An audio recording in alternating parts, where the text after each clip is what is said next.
Hello, my name's Julian Montoya. I'm the Senior Vice President at the Noble Collection. So, Julian, can you talk about how your relationship with Microsoft came about? You have a new line of Minecraft IP that you're announcing with the Noble Collection Day. Talk about how that relationship started. A lot of good partnerships in this business, there's a bit of some skill and always a bit of serendipity involved. So as we were looking at IP that we thought we could really bring something special to, Minecraft rose to the surface as one that we really thought we could really have a lot of fun with, and we could develop products that we thought the fans would love. There were a few members on our team that had developed Minecraft products before. They used to work at ThinkGeek, so they had a lot of experience working with the IP and engaging with the fans.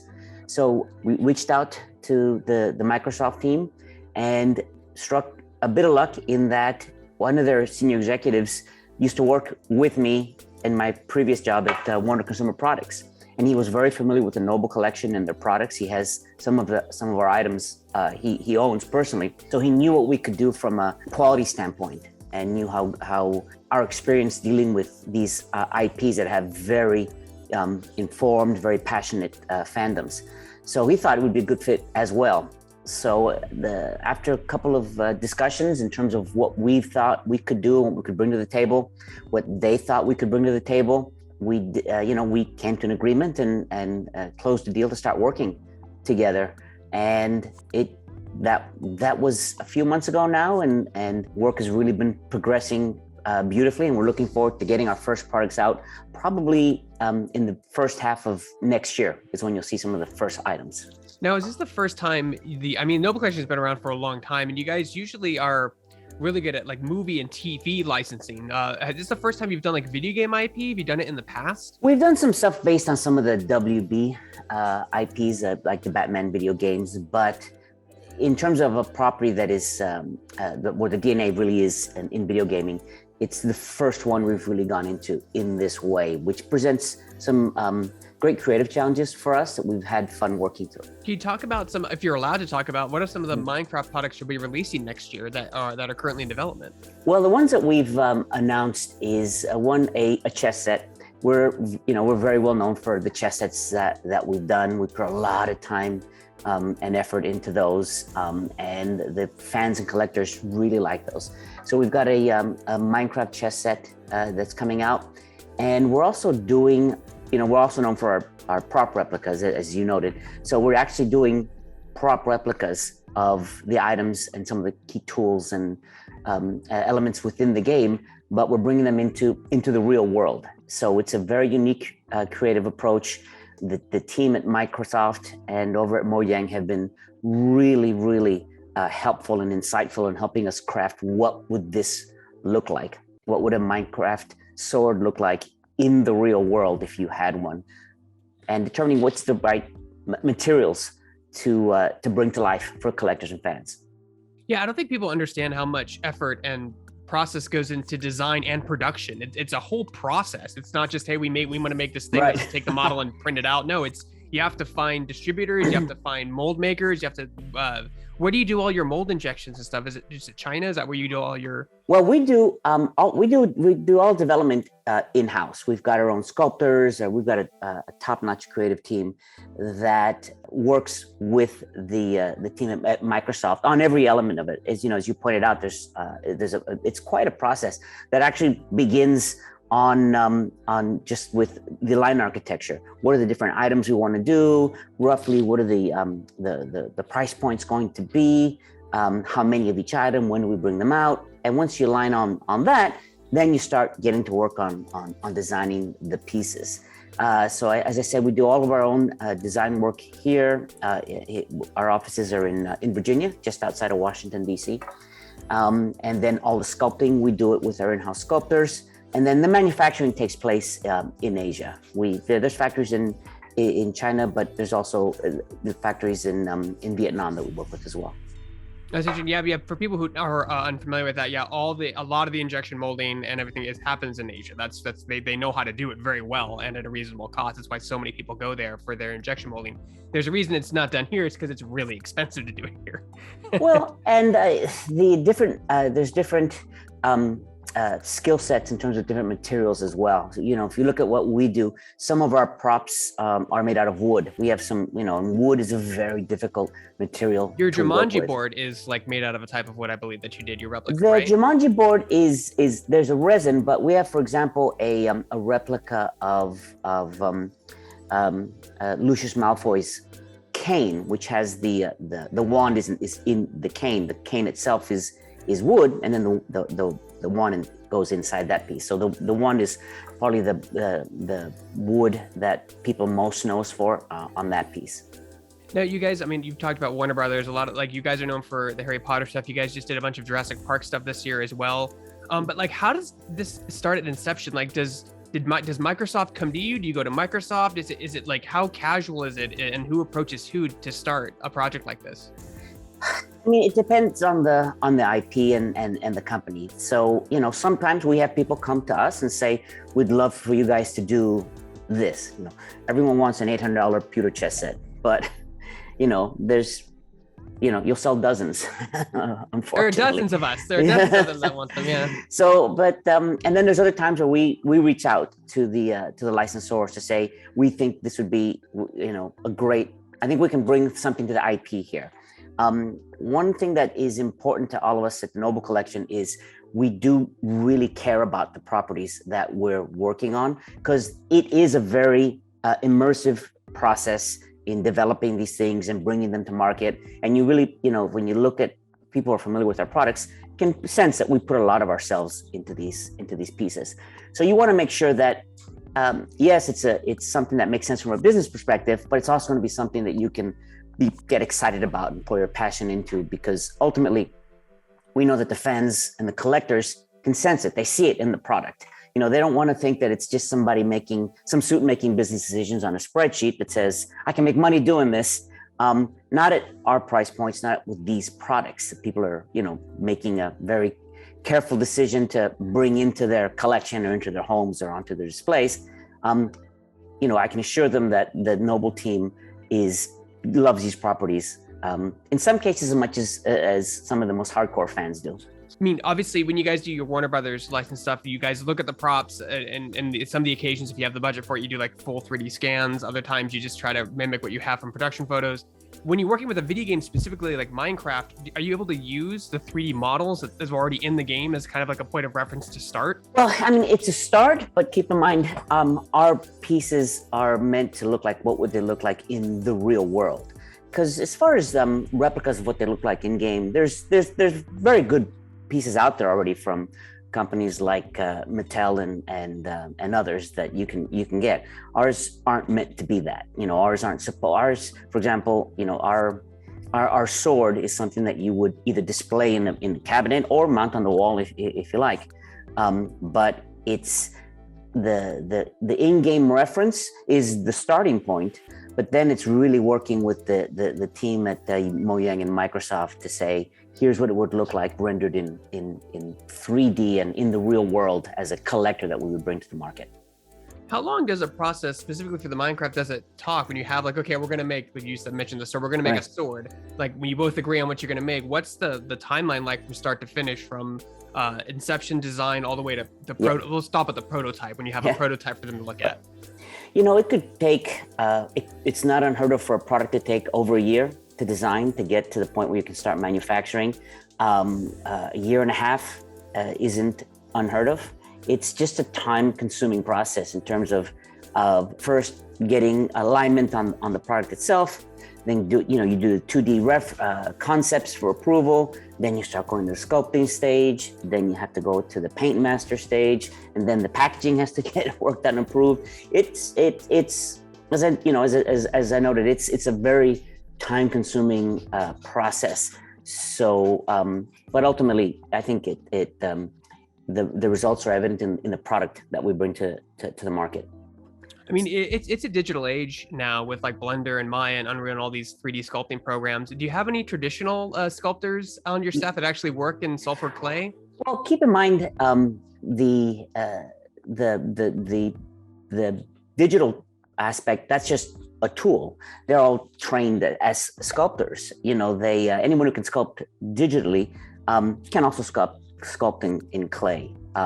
So some of our sculpting is done more traditional. It depends on the product. For example, our replicas of the Harry Potter wands, those are struck off the original production pieces. The production sends us the actual wands, and our guys basically make our molds off the original wands that are used on screen by the actors. Does it pose another like hurdle when something is purely existing in a digital space and you don't have that prop in real life that was never made? It's purely only in the video game and nowhere else. It's just a different approach. It's no easier or more difficult, because at the end of the day, even if you're sculpting wood grain, it still has to look like wood grain. And if you have a piece of wood, that's fine, you can sculpt it off that. But if you're recreating something that doesn't exist, it still has to look real. You can, a collector will tell if if you cheated on that aspect of it. So it's just a different approach, but no less time consuming or time saving, actually. This last year has been very difficult for a lot of manufacturers because of the supply crate shortages, with combination of COVID and factories constantly shutting down and opening back up. Was your Minecraft project affected by these at all? No, because as we started this process, we were coming out of the shutdowns. Until I get the item actually manufactured, we're not, I don't know. There's still challenges with COVID in Asia, and things are still being made in Asia. So we weren't impacted as much as other companies may have. We just worked further,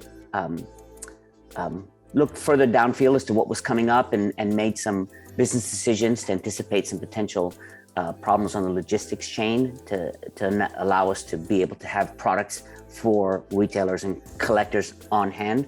So we've written it out better than most, but we've been fortunate in that area.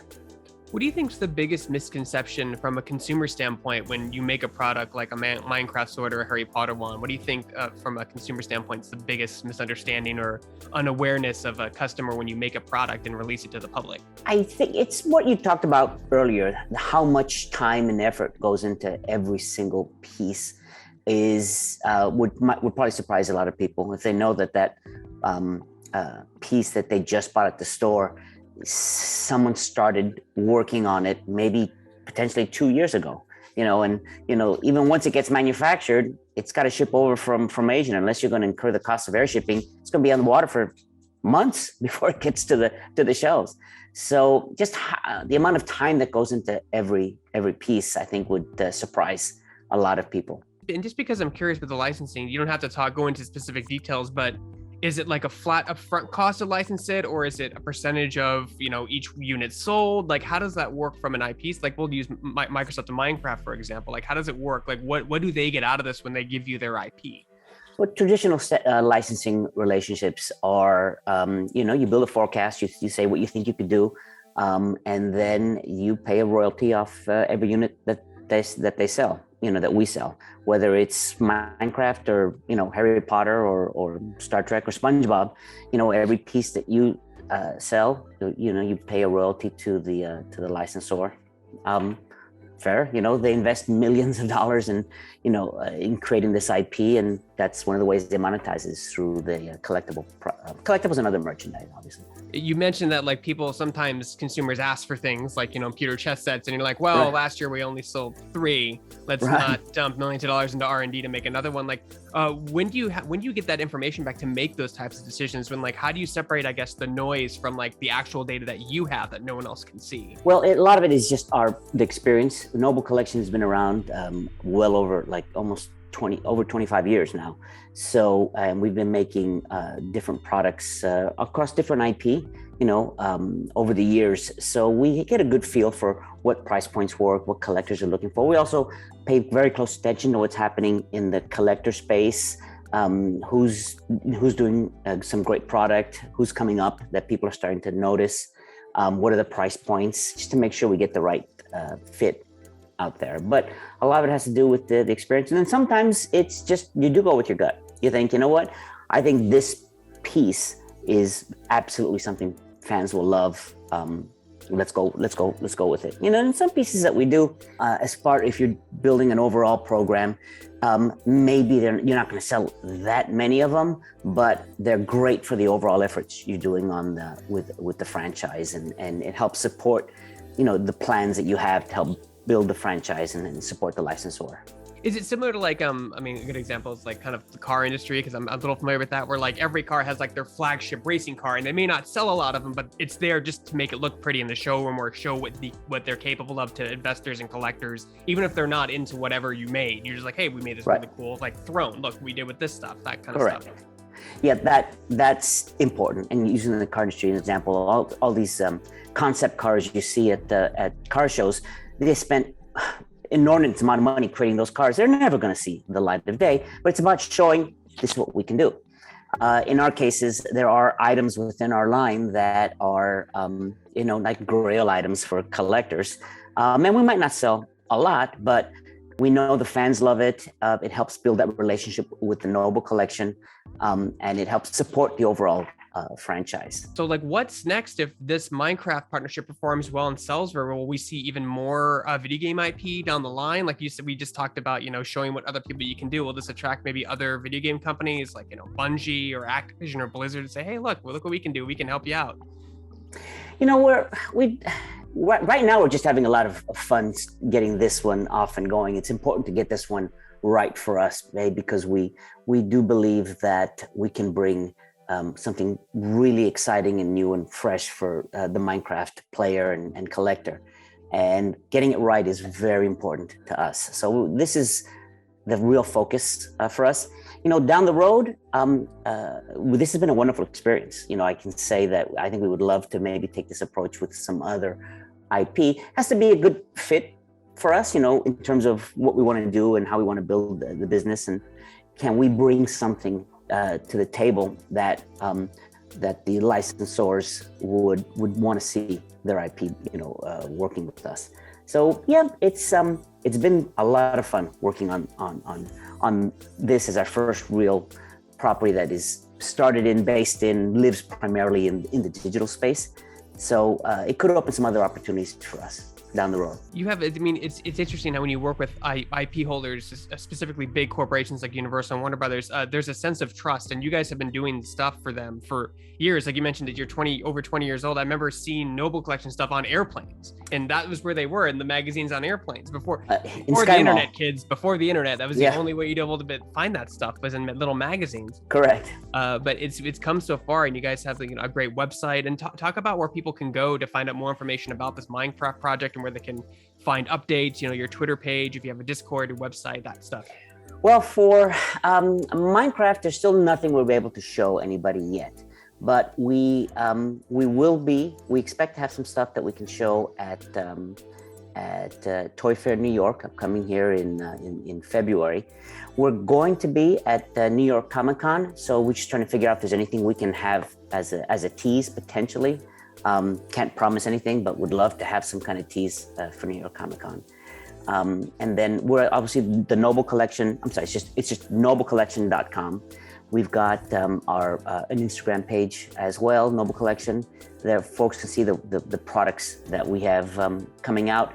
And we do, I think we work very hard to make sure that we engage with our fans via our social media pages so they know what's coming down the road. And we announce new products there with photography so they can see it. The sooner they can start putting that Noble Collection item on their wish list and they can start prioritizing it, I think it helps to make sure that they make room on their shelves. Seeing the collectibles behind your back, something's going to get added to your collection. You got to make sure you want it, and you got to, what I like to say, one of the first questions you have to answer is when someone says, "Well, where do you think you're going to put that?" That's what my wife says. She's like, "I want this," and she's like, "There's no room for that. You have no room. Yeah. And, I don't want to put more stuff in the garage. Just go slow." Yeah. Well, I've got a good friend who worked with me at Warner Brothers, Chaz, and he has a remarkable collection. And what he does is every quarter he cycles things through on his on his display. Some stuff goes back in storage, other stuff come out, and it keeps things coming in and out. So it's like a curator for a museum, basically, just rotating exhibits. What he does, our goal is always to deliver stuff that people want to always keep out there, and it's always part of their collection. Earlier you talked about the trust with the licensors, and that's something that we take a lot of pride in. But we also recognize it takes time to build that with the licensor. Part of that is being responsive to their requests and doing what you say you're going to do and keeping your promises and deliver product that they get good feedback on. But once you get that level of trust, you can build on it, and that only makes better and better product. I can guarantee that we weren't getting original production ones right from the very beginning when we started working on Harry Potter. Had to show what we could do and the quality we could deliver. And over time, we got to the point where we would get the original production pieces to strike our mold. So we work very hard on establishing that trust as quickly as we possibly can with the licensors, because that really does help with the development process. Yeah, and it is hard, especially when you're working in film, because yes, there may be like 4 or 5 different handcrafted individual wands they use in the set, but you have to make thousands of these at a reasonable price point. You can't have a prop master toiling away for 6 weeks for one wand, which is what they do a lot of the times, and from design to inception and finally handing it to the actor's hands. So it's definitely a challenge. But I mean, we own the Makuza wand set, and we love looks great things cool. in our walls. Like we've enjoyed your wands for years. Our whole living room is Harry Potter themed, and most of the stuff is yours. I think I saw a Mirror Reverse set in the background there. Yes. There you go. Yeah. It's way in the back in the living room. So that's where the Harry Potter stuff lives, and all the other stuff. Good. It lives here. So that was the deal I made with my wife, which is your partner is important in these decisions when you buy big collectibles. Correct. Well, the reality is they need to buy off on it. They need to be part of it as well. But and sometimes it's just because they love the person who wants to buy it, and they know that these things make us happy, so they roll with it.